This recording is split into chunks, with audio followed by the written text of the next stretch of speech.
All right, my friends, welcome back to the Reisinger Build. That's right, we've been building this house start to finish with our friends at Builders First Source, and we've got a beautiful TimberTech deck that we're going to talk about in this episode. And in fact, we're going to rewind time and show you how we framed this, what deck boards we used, why we chose this TimberTech product, what we did for structure, and we're going to talk a little bit about some new deck requirements and some Simpson hardware that's going to make for a really strong, long-lasting deck. With that being said, from the Reisinger Build, let's rewind time and see how we built this. Let's get going.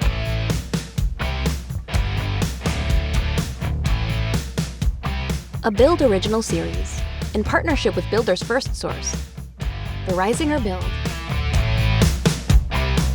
Okay, y'all, so we're back at the Reisinger Build project. We've been building this start to finish, but this is a bit of a bonus episode. We've got a deck going on here, and let's talk generally about decks first, and then we're gonna get into a couple specifics. You know, to make a long-lasting deck, obviously we're gonna use pressure-treated lumber, right?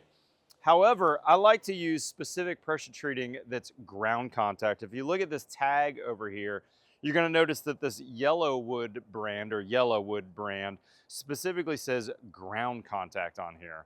Now, if we were gonna be even lower than we've got here, we might actually consider going to a higher level of pressure treating, kind of like what I did on my shed over here, because my shed is literally sitting on the ground.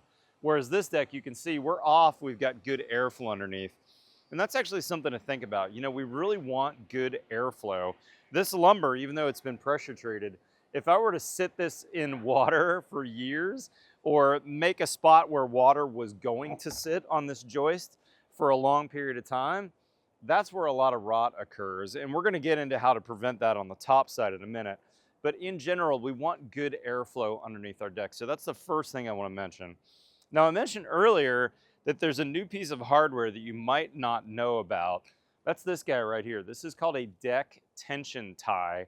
And this is gonna resist those lateral loads. You know, there have been a lot of, terrible videos that I've seen of deck failures over the years, and codes have addressed those to make sure our decks are safer and stronger.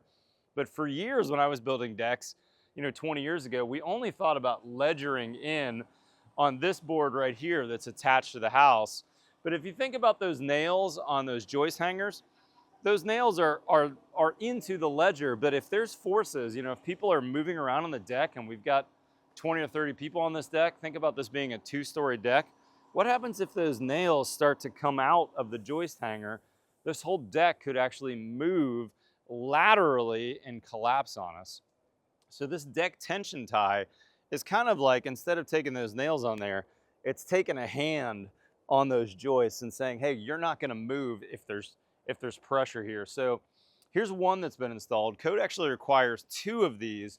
We've installed 3 here just because it made sense for us. Now we're on a concrete slab foundation, so I don't have a rim joist behind these. So what we did was we drilled in with our Bosch rotary hammer, got that all thread nice and deep. I think it requires 7-inch of embedment. Then we used some Simpson epoxy that all thread on, and then this Simpson deck tensioning tie is pretty straightforward to install. You'll see they put a nice washer on there that requires a cut washer. That all that hardware, by the way, is galvanized.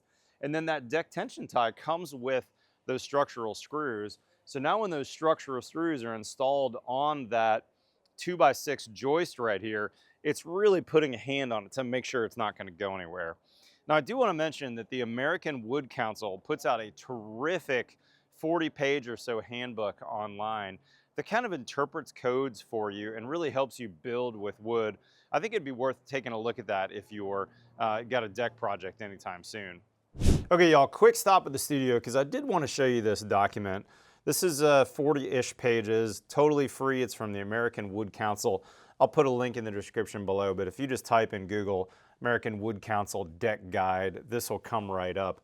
Do remember though that this is based on the 2012 codes. So deck tension ties are in this document, but if something's changed depending on when you watch this video, remember codes are updated on a 3-year cycle. So keep in mind that we don't want to look at outdated information. Always a good idea to go look at the most up-to-date codes, which I tend to use up codes for my code information.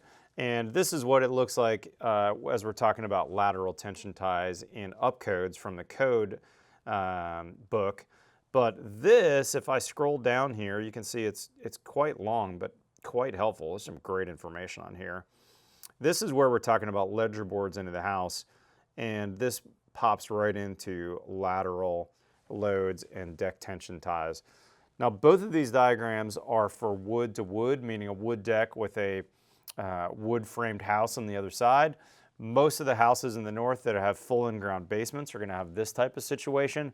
Where I am in the south, I've got slab on grade here, and it's kind of an elevated slab. You can see we're about 3 feet off grade in the back of the house, so we're actually using a concrete anchor into the slab rather than this exact diagram. But I thought I'd point this out and show you how handy this document could be. If you scroll through here, there's a lot of really good information for anybody, whether you're a DIY deck person or whether you're a pro like me.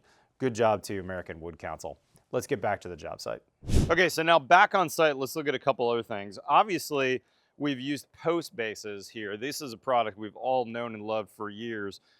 This is anchoring these 4x4 posts to the ground, but did you know that this also anchors the whole deck to the ground so that there's no uplift issues as well? If we pull this base plate off, you'll notice the guys have drilled those and used a wedge anchor into our concrete footing right here. And the purpose of this, besides anchoring the deck, also means that that 4x4 is not going to be sitting on water. You know, if this deck gets wet, we don't want that water to soak up the end grain of that 4x4, even though that's a ground contact, it's gonna last that much longer. So by having this metal bracket right here, it's elevating that 4x4 post at the bottom. It's bringing up off the ground. That's really important for us because we want drainage and drying and airflow underneath this deck. And speaking of that, here's another issue we find often. You notice this big tree we've got right above us here.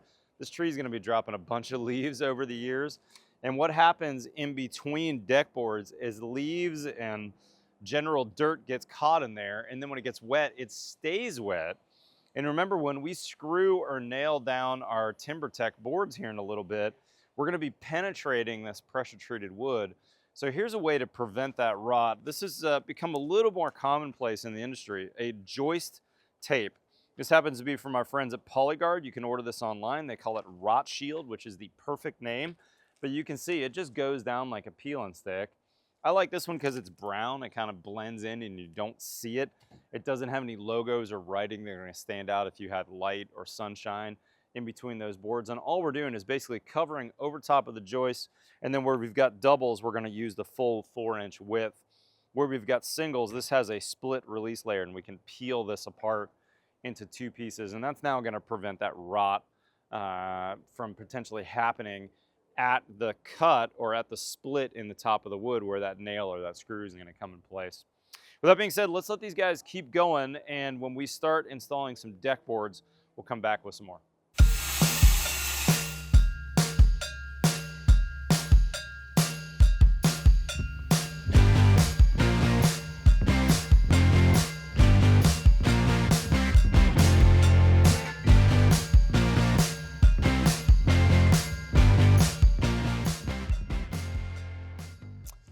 Man, the guys did a phenomenal job on this deck. I love a deck that's really going to be long lasting.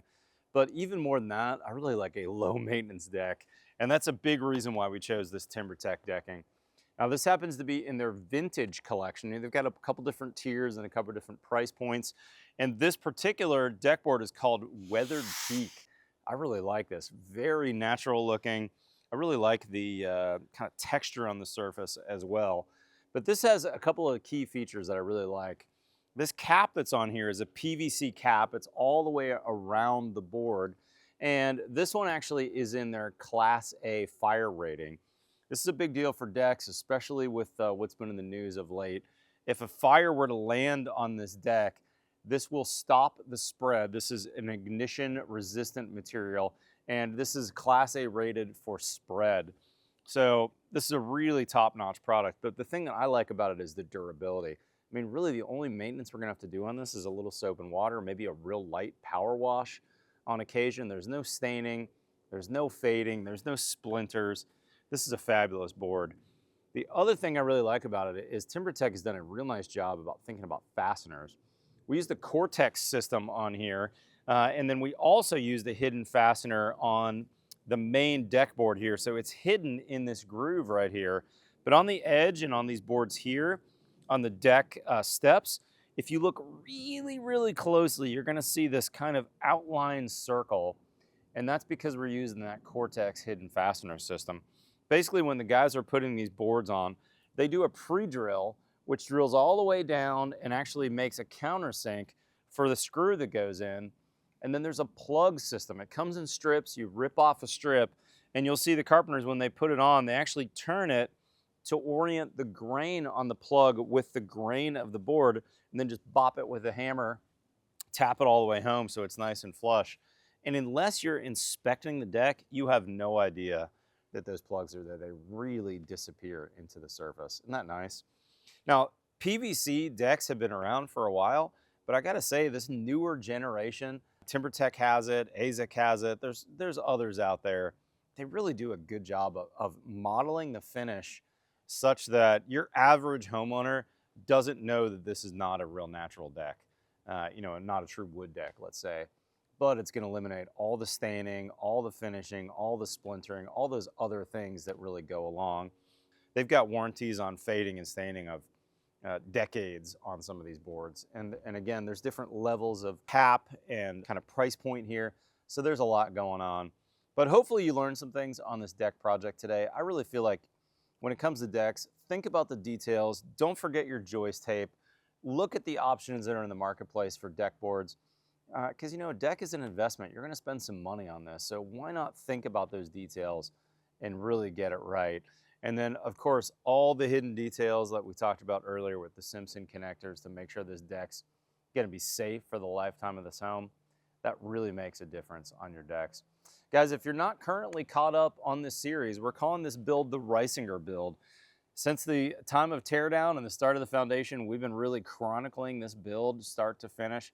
I'd love to have you catch up on this series. It's been a lot of fun to build this house. As you can see, we're almost done. The finished carpenters are in there now. We're in the kind of home stretch. So go back, check out those previous episodes and catch up with us real time here. This has been a really fun project with our friends at Builders First Source. Catch up on those past episodes. Follow us on Facebook or Instagram. Otherwise, we'll see you next time on the Reisinger Build.